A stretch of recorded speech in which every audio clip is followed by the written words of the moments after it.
More trouble ahead for the Awan brothers. The former IT aides for then DNC chair Debbie Wasserman Schultz are back in court later this morning. This time, they are facing new allegations from their stepmother, who says that they held her in captivity and they wiretapped her. Joining us now to discuss it is the editor-in-chief of the Daily Caller, Christopher Bedford. And Christopher, you've done such a great job on this story. You've been breaking news left and right on the Awan brothers. What else can you tell us about their court appearance today?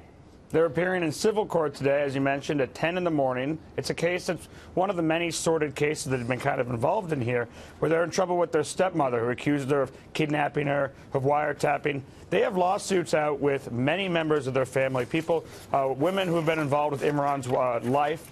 His wife, his girlfriend, have all accused him of different kinds of sordid activity, some of which has involved police activity. We also have some news coming out today. The Foundation for Accountability and Civic Trust is bringing a complaint. This is breaking here.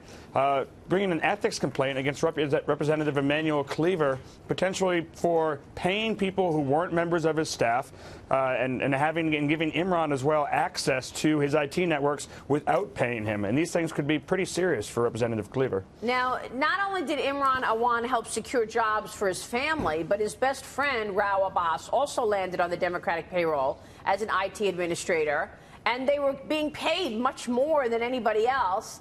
You just said this Democratic member of Congress is in trouble. You were the first to report that. Are we going to see accountability? What is going to be the end result for these brothers? Where do you think this goes? Well, so far, people have been slow-walking this. The Democrats in Congress have refused to bring any complaints, and they're the victims, since members of Congress actually own the information inside of their offices. But what they don't own is the money they use to pay their staff. So if Representative Cleaver is paying $60,000 a year to somebody who who's a manager at McDonald's, who didn't work in his office, who he didn't know, and he's accountable, then that's a real issue, and that's a clear-cut violation of taxpayers' trust and of ethics. And at the same time, when our reporter, Kerry Pickett, asked him, who is this guy, Abbas, he said, oh, I don't know him. I work with Imran. Now, he only paid Imran once, and it was $200. He thought that was his IT guy. Many other members of Congress are paying Imran the maximum amount allowed. But Representative Cleaver wasn't, and he was giving Imran access to his network. You're not allowed to give somebody access to the House IT network and give him administrative duty unless you pay for him. That's also an ethical complaint. So if this goes onward, then it will be referred to the Ethics Committee, and they're going to have to investigate whether or not he broke House law. And I think it's slowly starting to roll. You've been covering this now for years with us, but slowly people are starting to pick up, and there's just too much there to ignore it. You're right. Christopher, how were these individuals able to infiltrate these offices and wind up, again, we pointed out that Abbas made 60 grand. We were seeing that on the screen there. But I guess, who opened the door for these individuals? Was it Debbie Wasserman Schultz? And why? And again, what is really going on here in terms of just, because it seems like it's more than just negligence and not knowing who's on your payroll. Well, this is a really important point that Dagan brings up, because for a long time we keep hearing these allegations of bank fraud. Is it really bank fraud? Or are we talking about terrorism-related issues here? Because the word in Congress was that this is much bigger than bank fraud. So it all comes back to Debbie Wasserman Schultz. She gave access to Imran, a lot of trust to Imran that no other member had, and she pushed this on other people. At the end, Imran was working for dozens of members of Congress, as well as members of his family, as well as ghost employees like this McDonald's manager who was paid $60,000. And also, Debbie Wasserman Schultz has really run defense for him. When the Capitol Police started investigating the matter, and after they found a laptop that was suspiciously abandoned in a phone booth in Congress, she threatened the Capitol Police chief, and this is on camera, reported it, saying that he reported to her and questioning whether or not he would get the same amount of funding. So she was very much invested. After that, she said that there was anti-Islamic bias going on here, and that was what was at work. Christopher, you just hit on it. This is looking the other way and making excuses for essentially criminals in the name of diversity and social justice. Is that really what's going on here? I think it might be deeper than that, because she became even quieter. So she played that card, exactly, the diversity and social justice card. But I think that it looks like she may have something that's more invested in this. We're wondering what Imran has in her. Imran is somebody who likes to, like he's going to civil court today, he likes to use things against people, even people very close to him, family members. If he learned something about Debbie Wasserman Schultz that he was threatening her with, that could possibly explain why she's so careful to protect him. And the question here, it's not just about money being exchanged, as you were talking about, Maria.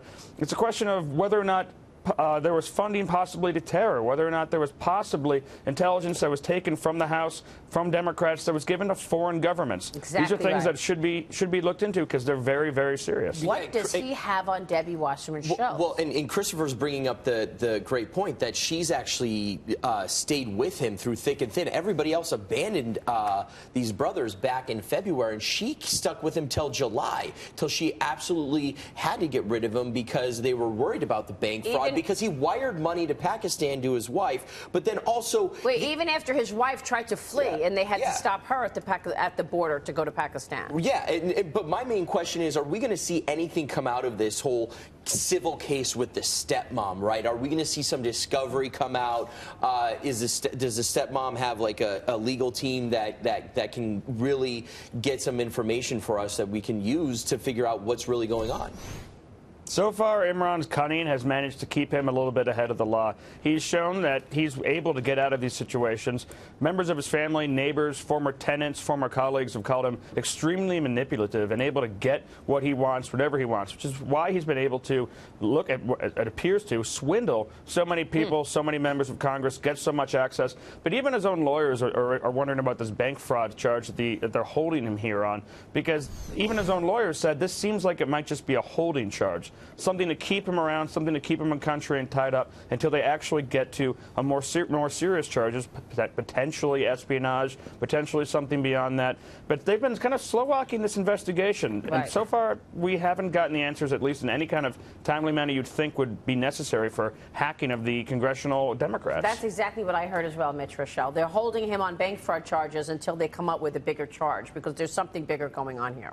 Christopher, just real quick on the court hearing today. It's a civil matter, but wiretapping, holding somebody against their will, that sounds criminal. I know you're not a lawyer, but, I mean, is this potentially something bigger than just a family dispute? Yeah, full disclosure, I am not a lawyer. I'm a reporter. If I had those law school skills, I'd make a little bit more money. But, yeah, this is definitely something that could develop into something that's criminal, because these are charges that, you know, she has a civil complaint against her son-in-law, but her stepson, but these are also, as you point out, crimes. You're not allowed to wiretap people, and you're not allowed to kidnap them. Kidnap them and hold them. How long is she saying they held her for? Weeks. Weeks. Wow. Christopher, thank you. We'll be checking your site, obviously, for the very latest there, the Daily Caller. Christopher Bedford, thank you very much. Thank you. We will see you soon.